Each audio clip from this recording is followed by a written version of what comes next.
Hey Lady Story Manifestor, I'm so glad you're here. I'm Leah Falls, writer and actor, and today is the first segment of Saving Tropes, and we'll be looking at the infamous love triangles.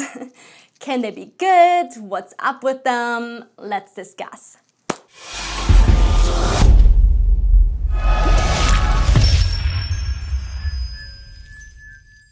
Let's first look at what the trope actually is, which is a very easy task because even if you barely read or watch anything, you've likely encountered the love triangle.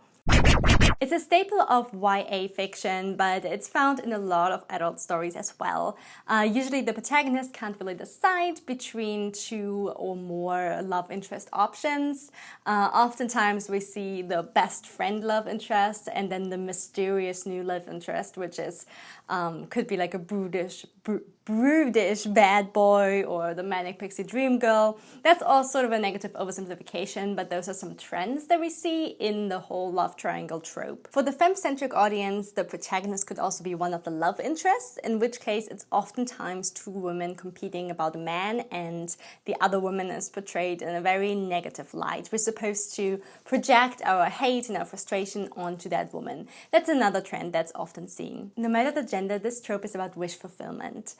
For the mask-centered audience, there's also another trope that's sort of extended from the love triangle, which is the harem trope.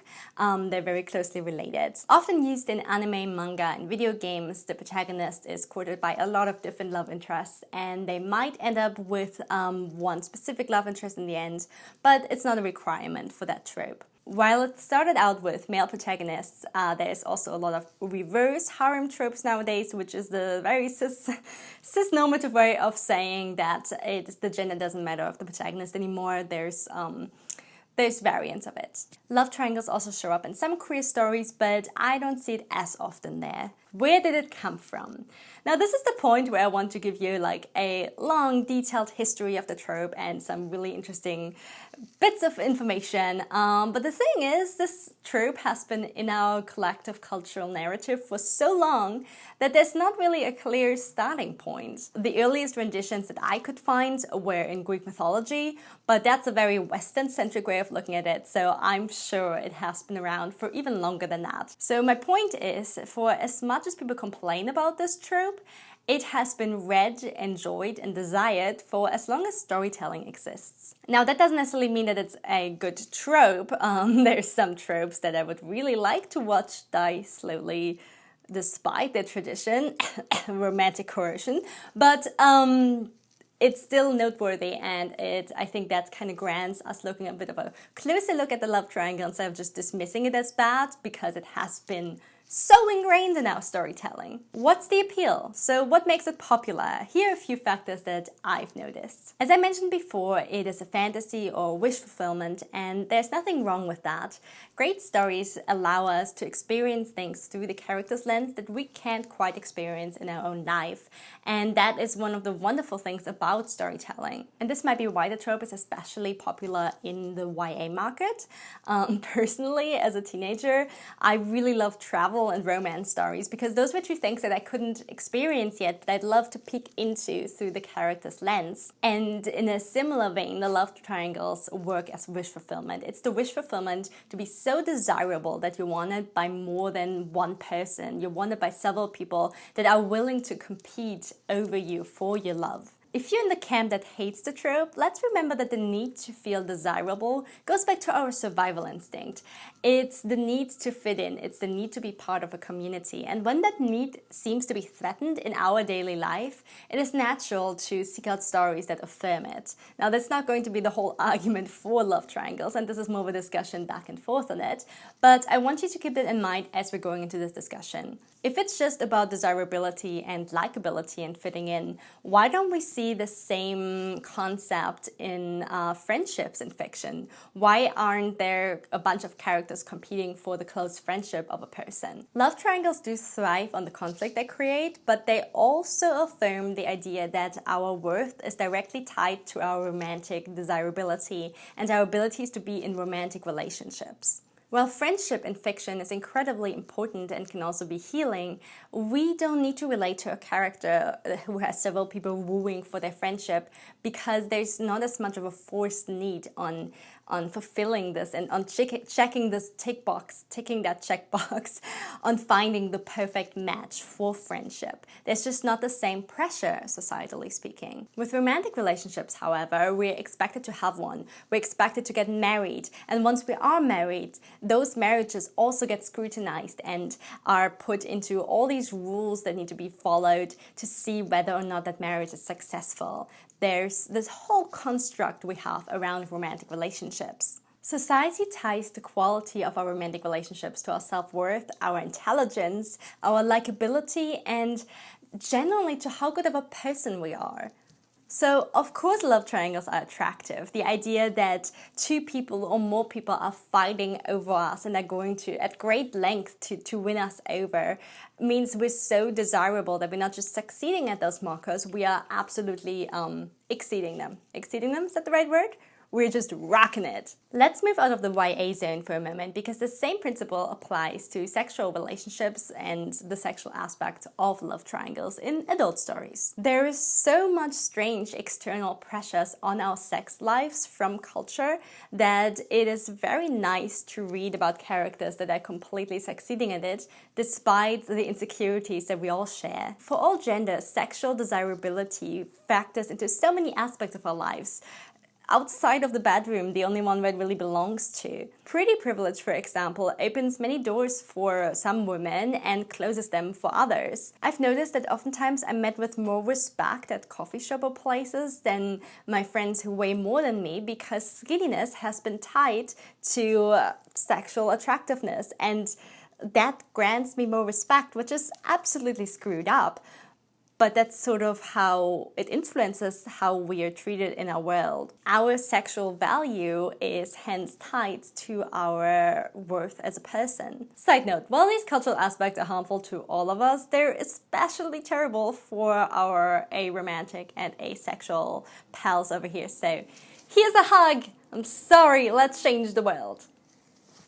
Now, I could go on for a really long time why the world should not work like that, but it does currently. And these values are absorbed in our subconscious, and they influence what kind of stories we are drawn to and what we crave to see on the screen and in a book. So love triangles offer a life to dive into where both the romantic and sexual value are greatly affirmed, and the character gets to end up with the true soulmate, the one true soulmate. So it's a complete success story. It takes away some of the dating struggles and it offers abundance instead. And that's really attractive. And that allure doesn't just work for single people, it also works for people who feel stuck in a relationship. Truthfully, we always have a choice, and the most important thing is that we choose ourselves first in relationships and when leaving them. But stuck in a disappointing relationship, a breakup might seem scary, and you might fear the idea of being alone. So stories about people getting swept up in new romances can be very attractive. When you feel like you don't have a choice, watching a character make that choice and make the right one can be very satisfying to watch. So that's one part of the allure. The wish fulfillment is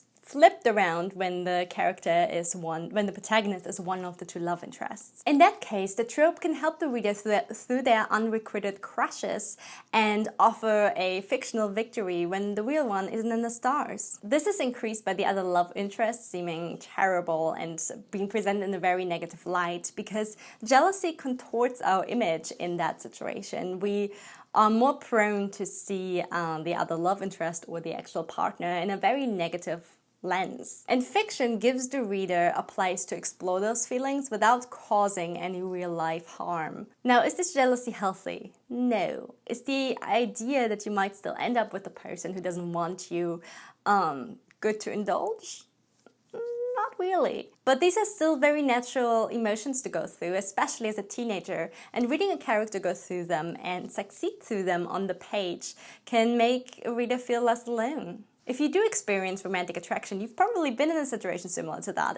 It's an almost universal experience. I still advocate for telling healthier versions of that story, but it is worth noting that it helps readers process almost universally painful experiences. The last appeal I want to mention is more of a fun one: shipping.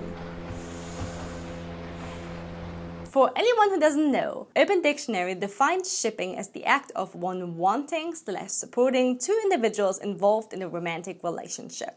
Love triangles fully play into this because of the mystery of who the character is going to end up with in the end. This creates tension and curiosity throughout the story, and it makes the readers more invested because they want to see if their team wins in the end. It's no surprise that we use sports terminology for this because the psychology of it is actually quite similar. We get attached to a certain outcome.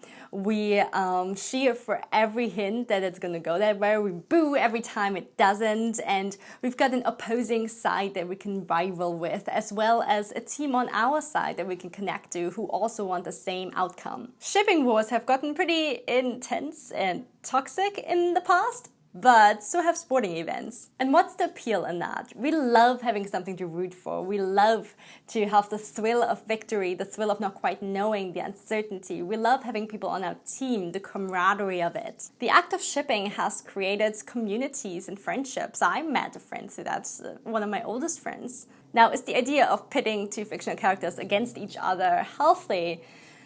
No, not really. And like bonding over that, not really. So we gotta be somewhat attentive of it and careful with it, but I think it's still worth noting this appeal. So, what's the controversy and how can we save it? I don't know what this was. Save it! Save it! Save it! Save it!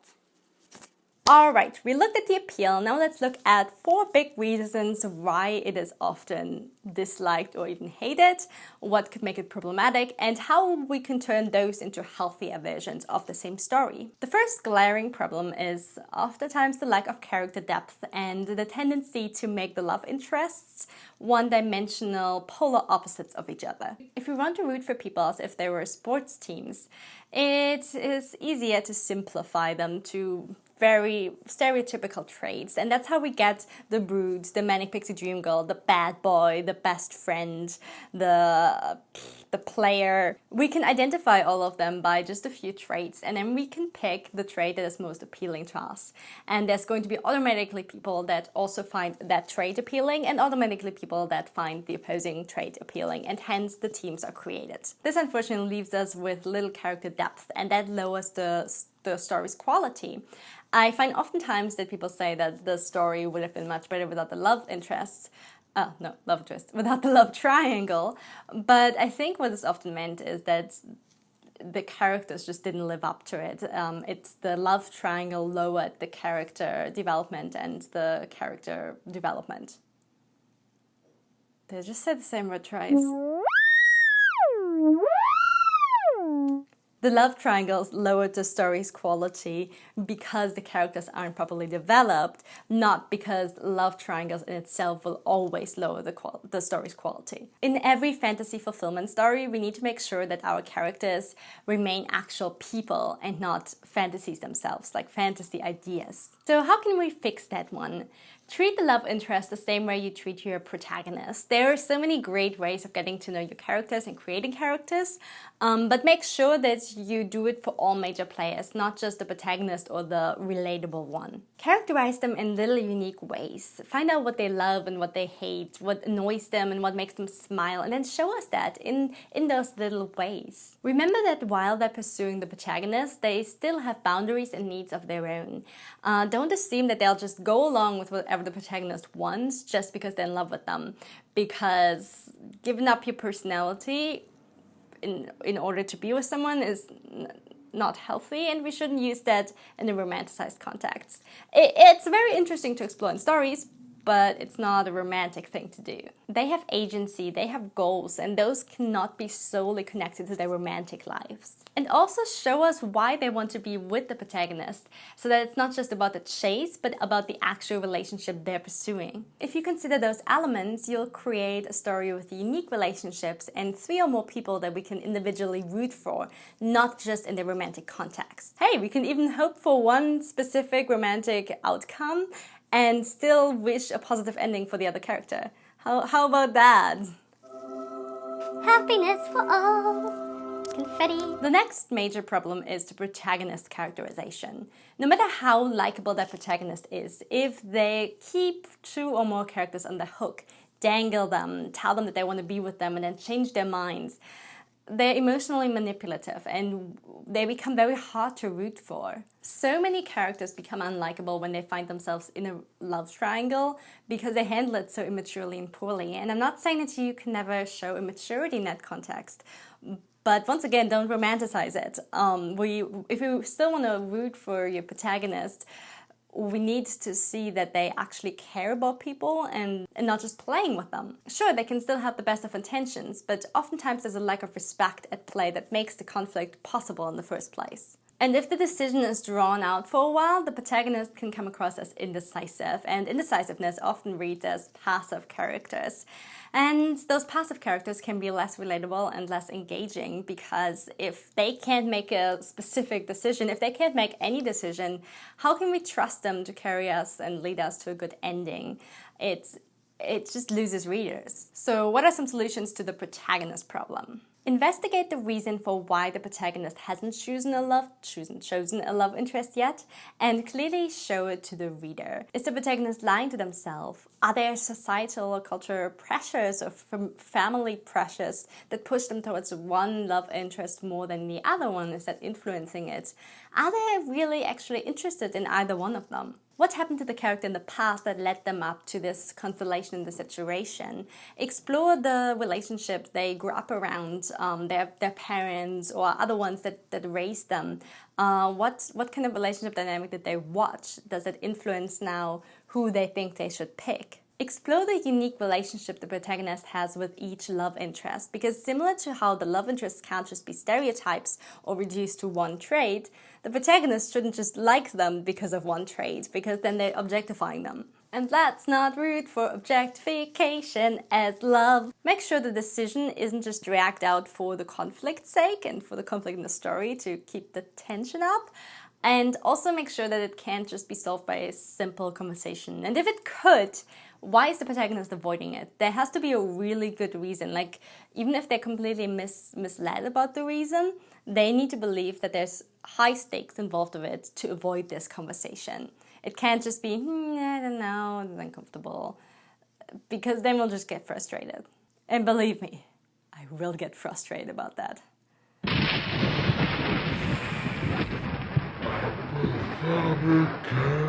Characters.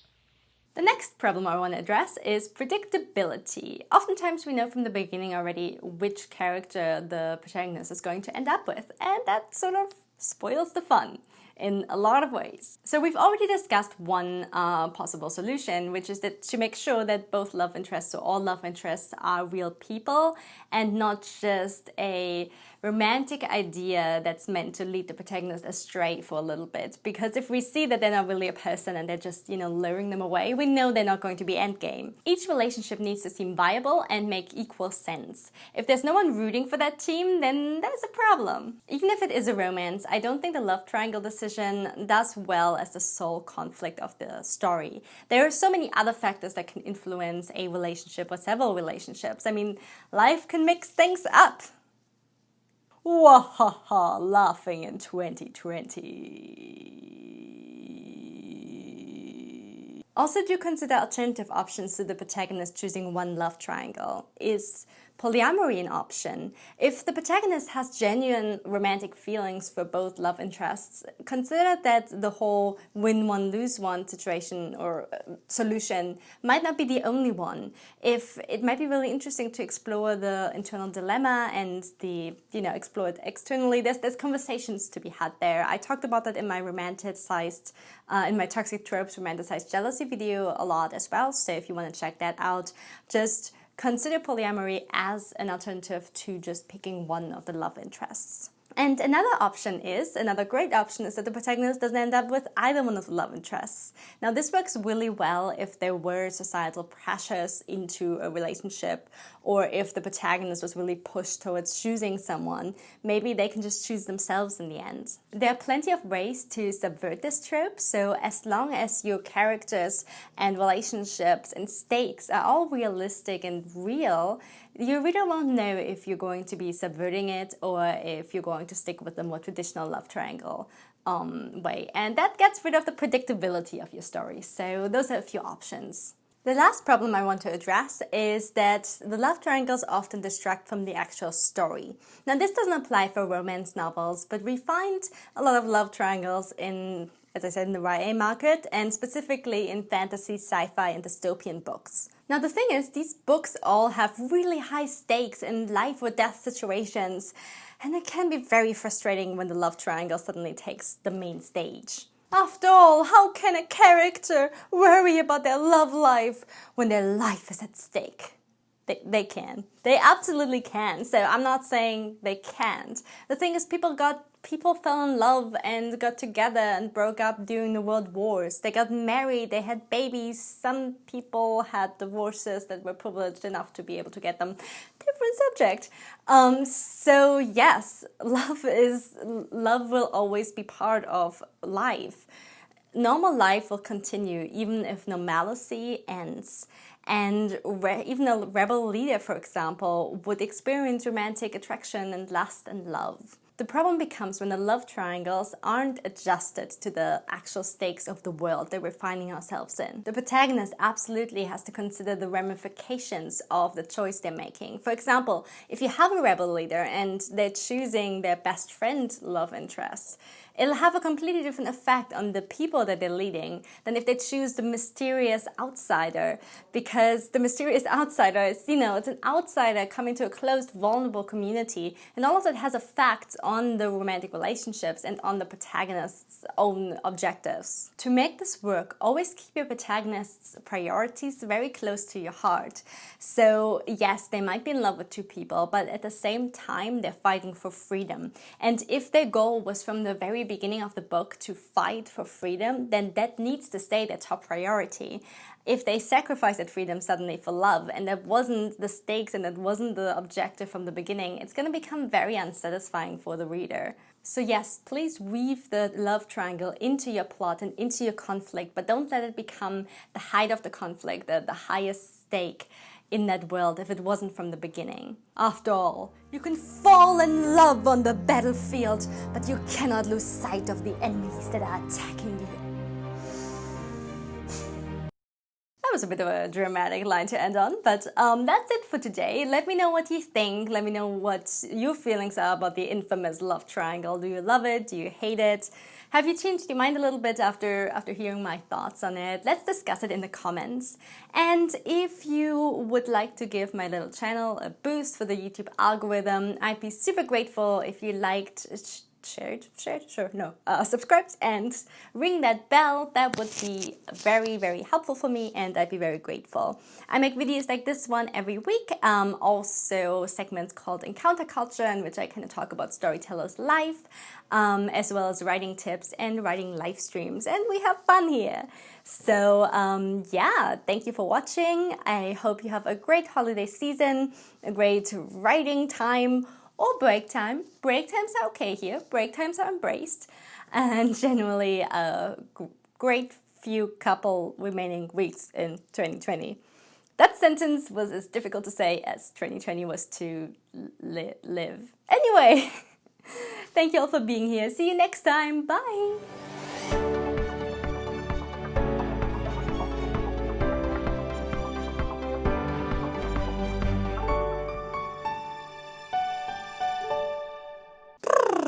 Zehn Samen Ziegenzogen, 10 Cent Zucker zur Zentrale 10. Each relationship